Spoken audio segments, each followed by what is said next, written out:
મિત્રો, શું તમે ક્યારે વિચાર્યું છે મૃત્યુ પછી આત્મા સાથે ખરેખર શું થાય છે?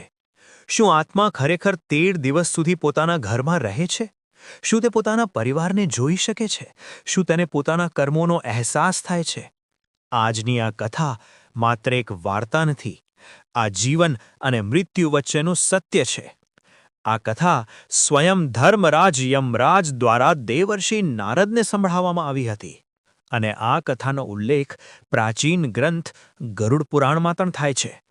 વિડિયો અંત સુધી જરૂર જોતા રહેજો, કારણ કે અંતમાં તમને સમજાશે કે જીવનમાં શું કરવું જોઈએ જેથી મૃત્યુ પછી આત્મા ભટકે નહીં. પ્રકરણ 1. ચિત્રકૂટમાં ઉઠેલો પ્રશ્ન.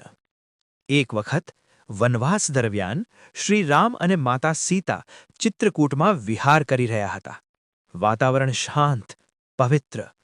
પરંતુ માતા સીતાના મનમાં એક ઊંડો પ્રશ્ન ઉઠ્યો. પ્રભુ, લોકો કહે છે કે મૃત્યુ પછી આત્મા 13 દિવસ સુધી ઘરમાં રહે છે. શું આ સત્ય છે? શ્રી રામ થોડા ક્ષણ મૌન રહ્યા, પછી ગંભીર સ્વરે બોલ્યા. જાનકી, આ પ્રશ્ન સમગ્ર માનવ જાત માટે મહત્વનો છે. સાંભળો. Fire element. પ્રકરણ 2. યમલોકનું રહસ્ય. શ્રીરામ કહેવા લાગ્યા. એક વખત દેવર્ષિ નારદ યમલોક પહોંચ્યા. ત્યાં તેમણે યમરાજને પૂછ્યું, મૃત્યુ પછી આત્માની યાત્રા કેવી હોય છે? યમરાજ બોલ્યા, દેવર્ષિ, હું તમને એક માનવની કથા સંભળાવું છું. Personality element. પ્રકરણ 3.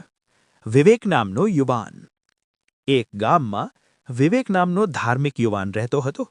તે રોજ પૂજા કરતો, ગૌસેવા કરતો, પરંતુ જીવનમાં મોહ પણ ઘણો હતો. એક દિવસ અચાનક તેનું અવસાન થયું, અને ત્યાંથી શરૂ થઈ આત્માની 13 દિવસની યાત્રા. Candle element. દિવસ પહેલો. ભ્રમ. જ્યારે શરીર નિષ્પ્રાણ થયું, આત્મા બહાર આવી, પરંતુ તેને ખબર જ નહોતી પડી કે તે મરી ગઈ છે. તે પોતાના શરીરને જોઈ રહી હતી. પરિવાર રડી રહ્યો હતો. તે બોલી રહી હતી, હું અહીં છું, હું જીવિત છું, પરંતુ કોઈ સાંભળી શકતું નહોતું.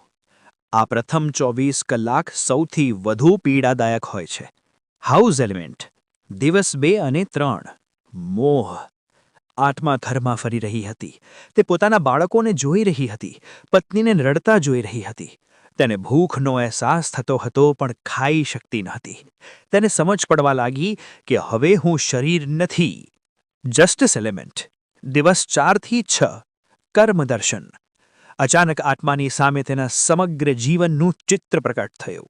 જ્યાં તેણે સારા કર્મ કર્યા હતા ત્યાં પ્રકાશ, જ્યાં પાપ કર્યા હતા ત્યાં અંધકાર. તેને સમજાયું કે જીવન વ્યર્થ ગુમાવ્યું. આઈ એલિમેન્ટ. દિવસ 7મો.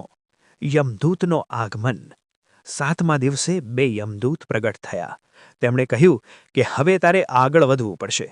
આત્મા ડરી ગઈ, પરંતુ પરિવાર દ્વારા કરાતા ગીતા પાઠ અને પ્રાર્થનાએ તેને શક્તિ આપી.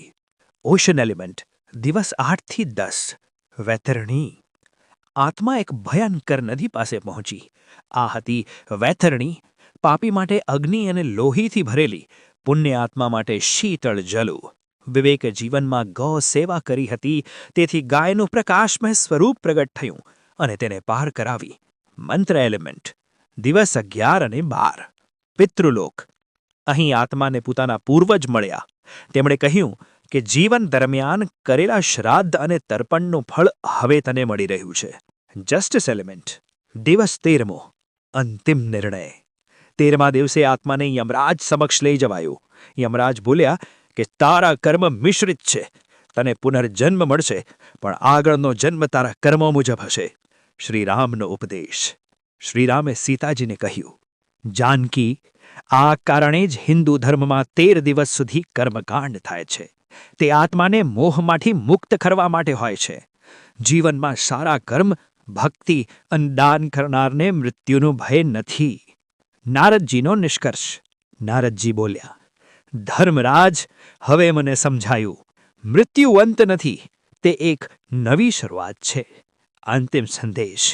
મિત્રો, ધન અહીં જ રહી જશે, શરીર માટી બની જશે, પરંતુ કર્મ આત્મા સાથે જશે.